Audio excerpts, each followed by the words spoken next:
In the year 27 BC, a young man stood before the Roman Senate, about to change the course of history forever. His name was Octavian, soon to be known as Augustus, the first emperor of Rome. Born Gaius Octavius on September 23, 63 BC, he was the great-nephew of the legendary Julius Caesar. No one could have predicted this frail boy would become the most powerful man in the world. Octavian grew up in a wealthy but not extremely influential family. His father died when he was only 4 years old, leaving him to be raised by his mother, Atia, and grandmother, Julia. Julius Caesar saw something special in his young relative. He took Octavian under his wing, grooming him for greatness, teaching him the ways of politics and war. But on March 15, 44 BC, the Ides of March, everything changed. Julius Caesar was brutally assassinated by members of the Senate, stabbed 23 times by those he called friends. When news of Caesar's murder reached Octavian, he was studying in Apollonia. The 18-year-old was devastated. But worse news was yet to come. Caesar's will revealed a shocking truth. Octavian was adopted as Caesar's son and named as his primary heir. The teenager would inherit Caesar's wealth, his name, and his enemies. Mark Antony, Caesar's trusted general and consul, expected to inherit Caesar's power. He was furious when a teenager arrived in Rome, claiming to be Caesar's son. Antony dismissed Octavian as a boy who owes everything to a name. But Octavian was far more cunning than anyone realized. He began calling himself Caesar, claiming his adoptive father's legacy, while others underestimated him due to his youth and weak health. Octavian played the political game with masterful precision. He allied with the Senate against Antony. Using Caesar's money, Octavian raised his own army. Veterans flocked to the banner of Caesar's heir, remembering their beloved general. At the Battle of Mutina in 43 BC, Octavian's forces defeated Mark Antony. The boy had proven himself a military commander, but he was about to make a shocking political move. In a brilliant but ruthless move, Octavian allied with his enemies. On an island in a river, 3 men met to divide the Roman world. Octavian, Mark Antony, and Marcus Lepidus formed the Second Triumvirate. Their first act was terror. They created proscription lists, naming 300 senators and 2,000 equestrians to be executed. Their property would be seized to fund the Triumvirate's army. Among the victims was Cicero, Rome's greatest orator and a supporter of the Republic. Antony personally ordered his death. Octavian, though later claiming reluctance, allowed it to happen. The Roman world was divided. Antony took the wealthy East. Octavian received the West and war-torn Italy, while Lepidus got Africa. But Caesar's assassins still lived. In 42 BC, at Philippi in Macedonia, the Triumvirate faced the liberators, Brutus and Cassius, Caesar's assassins. This battle would determine Rome's future. Octavian fell seriously ill before the battle. Some say he hid in the marshes. It was Antony's military genius that won the day, crushing the Republicans. With their defeat, Brutus and Cassius took their own lives. Caesar was avenged. The Roman Republic's last defenders were dead. But now the victors would turn on each other. Octavian had a secret weapon, Marcus Agrippa, his childhood friend and a military genius. While Octavian was the politician, Agrippa would be his general. Returning to Italy, Octavian faced disaster. To pay his veterans, he needed land. This meant evicting current landowners, causing riots and starvation across Italy. In 38 BC, Octavian divorced his second wife to marry Livia Drusilla, even though she was 6 months pregnant with another man's child. This scandalous marriage would last 51 years. Livia was brilliant, politically astute, and ambitious. She would become Octavian's most trusted advisor and the most powerful woman in Rome. Sextus Pompey, son of Pompey the Great, controlled Sicily and blocked Rome's grain supply. Octavian's fleet suffered humiliating defeats against this pirate king. Once again, Agrippa saved Octavian. He designed new warships and trained a professional navy. In 36 BC, at Naumachus, Agrippa destroyed Sextus Pompey's fleet. With Pompey defeated, Octavian turned on Lepidus, the weakest triumvirate. Lepidus's own soldiers deserted to Octavian. He was allowed to live, but stripped of all power. Meanwhile, Mark Antony had fallen completely under Cleopatra's spell in Egypt. The Roman general was living like an Eastern king, abandoning Roman customs. Octavian's propaganda machine went into overdrive. He portrayed Antony as a traitor who abandoned his Roman wife for a foreign queen. Rome began to fear Eastern domination. Antony's donations of Alexandria, giving Roman territories to Cleopatra and her children, seemed to confirm Octavian's propaganda. Even Antony's supporters were horrified. Octavian cleverly declared war, not on Antony, but on Cleopatra, portraying the conflict as Rome versus a foreign queen. Italy swore an oath of loyalty to Octavian personally. On September 2nd, 31 BC, the fate of the world would be decided at Actium, off the coast of Greece. Two massive fleets prepared for the greatest naval battle in ancient history. Agrippa commanded Octavian's fleet of lighter, more maneuverable ships. Antony's fleet was larger, with massive warships, but his sailors were inexperienced and diseased. The battle raged for hours. Agrippa's superior tactics began to prevail. Antony's heavy ships couldn't maneuver effectively against the swift attacks. Suddenly, Cleopatra's squadron broke through the battle lines and fled toward Egypt. Whether this was planned or panic, history debates. But what happened next shocked everyone. Antony abandoned his fleet and soldiers to follow Cleopatra. The great general who had conquered the East chose love over duty. His fleet, leaderless, soon surrendered. Octavian had won the decisive victory. He was now the undisputed master of the Roman world. Only the final act in Egypt remained. In 30 BC, Octavian invaded Egypt. Antony's remaining forces melted away. Former allies recognized where true power now resided. Receiving false news of Cleopatra's death, Antony fell on his sword. He died in Cleopatra's arms, the last of Caesar's great generals brought low by love and ambition. Cleopatra attempted to seduce Octavian, as she had Caesar and Antony before him. But Octavian was immune to her charms, motivated only by political calculation. Rather than be paraded through Rome in Octavian's triumph, Cleopatra chose death. On August 12th, 30 BC, she died by snakebite, the last pharaoh of Egypt. With Cleopatra's death, the Hellenistic age ended. Egypt, the richest kingdom on earth, became a Roman province. Octavian seized its legendary treasures.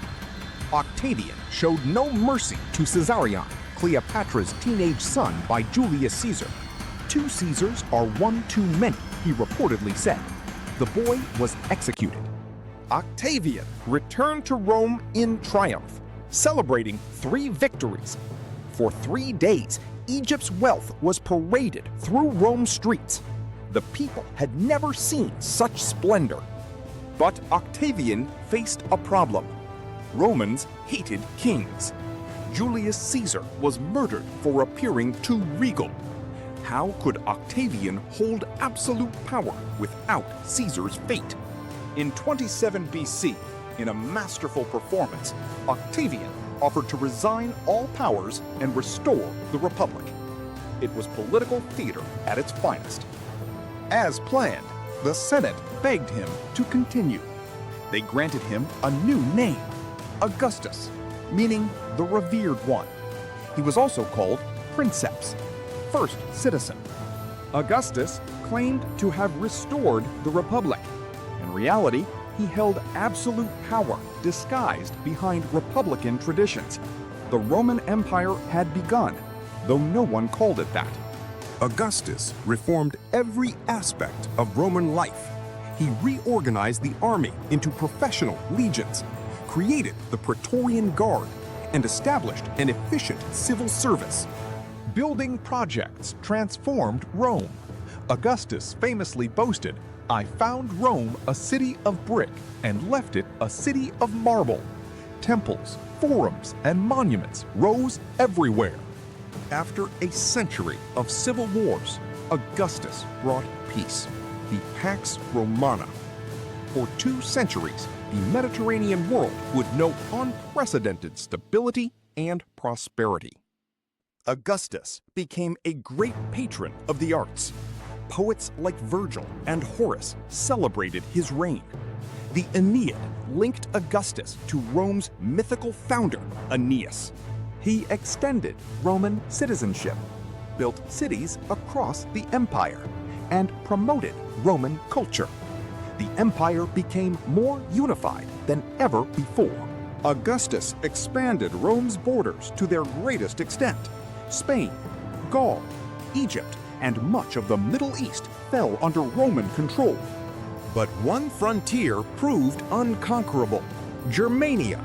The fierce Germanic tribes refused to submit to Roman rule. In 9 AD, Augustus sent Publius Quinctilius Varus with 3 legions to pacify Germania. It would be Rome's greatest disaster. Germanic tribes, led by Arminius, ambushed Varus in the Teutoburg forest. In 3 days of fighting, 3 entire legions, over 20,000 men, were annihilated. When news reached Augustus, the aged emperor was devastated. He reportedly banged his head against the palace walls, crying, "Varus, give me back my legions." After Teutoburg, Augustus abandoned plans to conquer Germania. The Rhine and Danube rivers became Rome's permanent northern borders. Despite this setback, Augustus remained Rome's undisputed leader. He had ruled longer than most Romans could remember any other government. His military achievements were commemorated in monuments across the empire. The Ara Pacis, altar of peace, symbolized the peace his victories had brought. But Augustus's private life was troubled.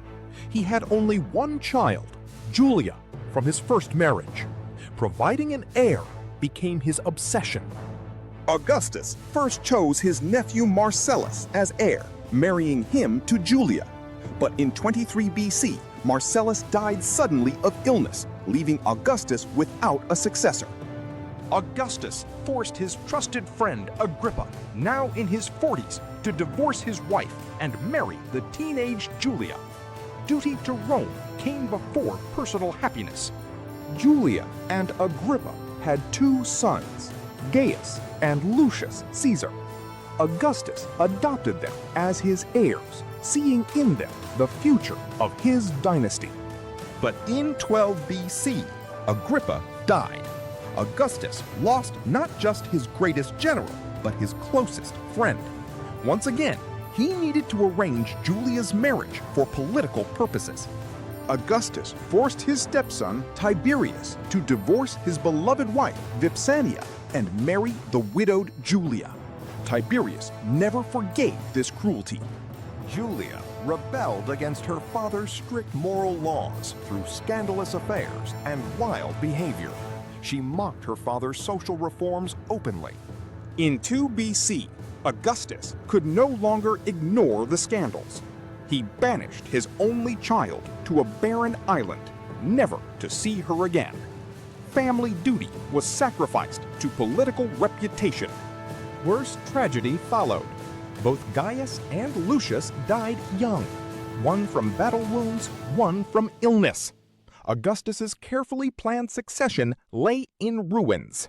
With no choice remaining, Augustus adopted Tiberius, his unloved stepson. Tiberius was capable, but bitter, resentful of being a last resort. Rumors spread that Livia had poisoned Augustus's other heirs to secure Tiberius's succession. Whether true or not, she was certainly Rome's most powerful woman. Augustus found some comfort in his grandnephew, Germanicus, whom he forced Tiberius to adopt. Perhaps the next generation would be worthy of his legacy. Augustus promoted traditional Roman values and morality. He restored ancient temples, revived old religious ceremonies, and presented himself as a moral exemplar. His marriage laws penalized celibacy and childlessness while rewarding large families. He wanted to increase Rome's citizen population and restore old virtues. The irony was bitter.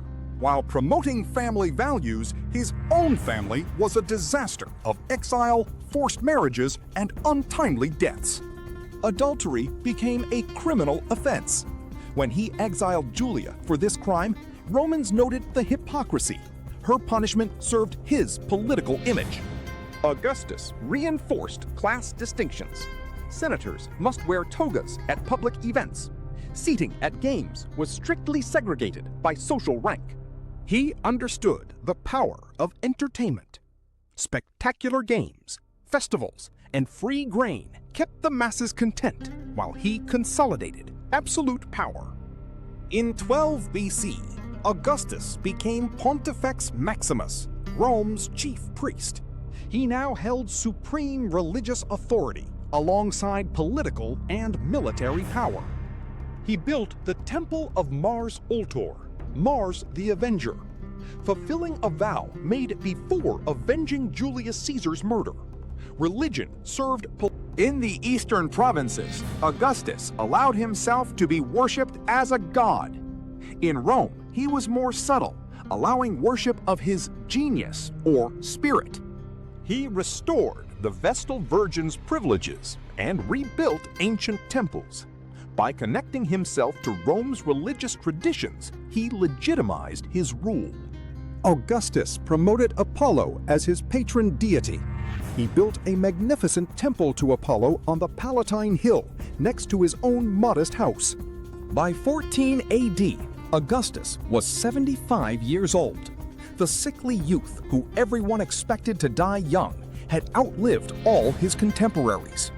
He prepared his legacy carefully, writing the Res Gestae, the deeds of the divine Augustus, listing his achievements for posterity. He had transformed Rome from a republic tearing itself apart into a stable empire spanning 3 continents with over 50 million subjects.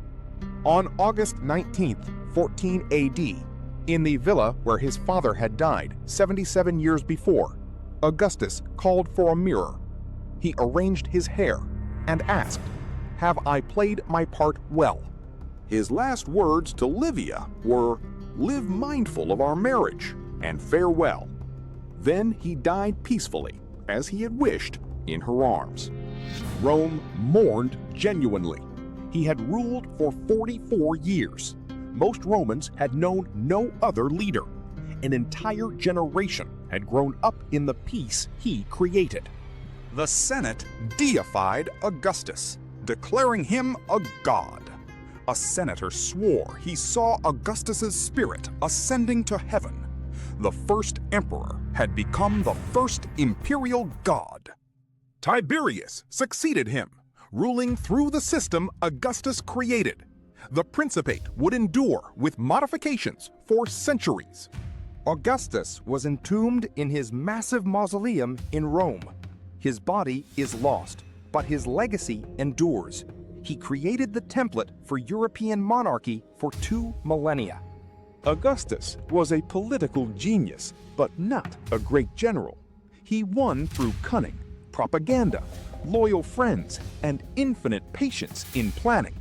He was a master of image management. He lived simply, wore plain clothes, and promoted republican values while holding absolute power. His early career was marked by extreme ruthlessness. The prescriptions killed thousands. But once in power, he generally governed with moderation and mercy. He learned to balance clemency with firmness. Potential rivals were exiled rather than executed. He pardoned former enemies who submitted. Despite chronic health problems, he suffered from bladder stones, skin ailments, and other diseases. He outlived all his robust opponents through careful living. The statue of Augustus as prima porta shows him as he wished to be remembered, eternally youthful, commanding, pointing toward Rome's glorious future. His greatest achievement was the Pax Romana, Roman peace. After a century of civil war, he gave the Mediterranean world 2 centuries of relative peace and prosperity. From republic to empire, from chaos to order, from Octavian to Augustus, the sickly 18-year-old became the greatest statesman in Roman history. His legacy shaped Western civilization. He was, truly, the first emperor of Rome.